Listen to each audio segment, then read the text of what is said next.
fırçalamada anında. Signal White Now'la her şey bir gülüşüne bakar. Max Factor makyajı Norma Jean'i Marilyn Monroe'ya dönüştürdü. Sen de yeni Glamour Extensions 3'ü bir arada maskarayla değişime başla. Anında hacim kazanan ve uzayan kirpikler. Max Factor'la ışıltını sen yarat. Makyaj uzmanlarının tercihi.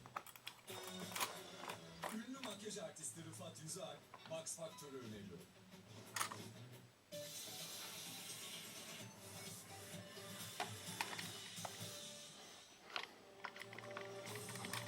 Savrulmuş yaprakları yapardı olan bir buket. Ne yapayım belli olmayan bir seni.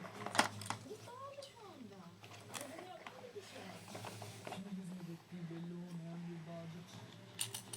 Kafeslenmiş bir kuyudak. En kurnazı kim biliyor musun? Meral. Gerçekten doğru mu? Ne?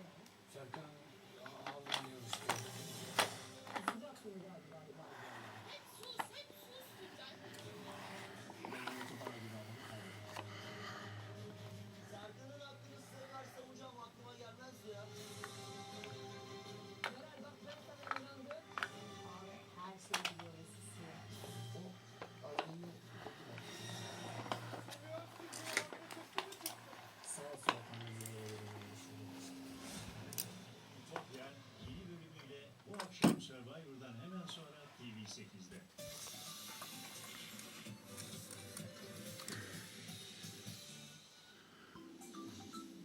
Turkcell'den son teknolojiye uygun akıllı telefonlarda avantajlarla dolu bir kampanya.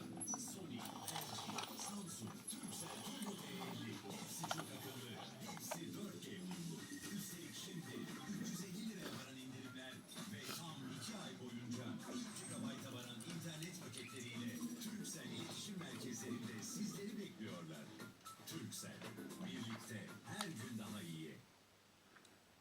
Yüzleştirin, kurutun, kıvırın. Cesurca şekillendirin, yıpranmadan korkmayın.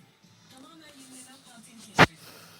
Prolene formülündeki antioksidanlarla yıpranmış saçlar her yıkamada daha sağlıklı, daha güçlü.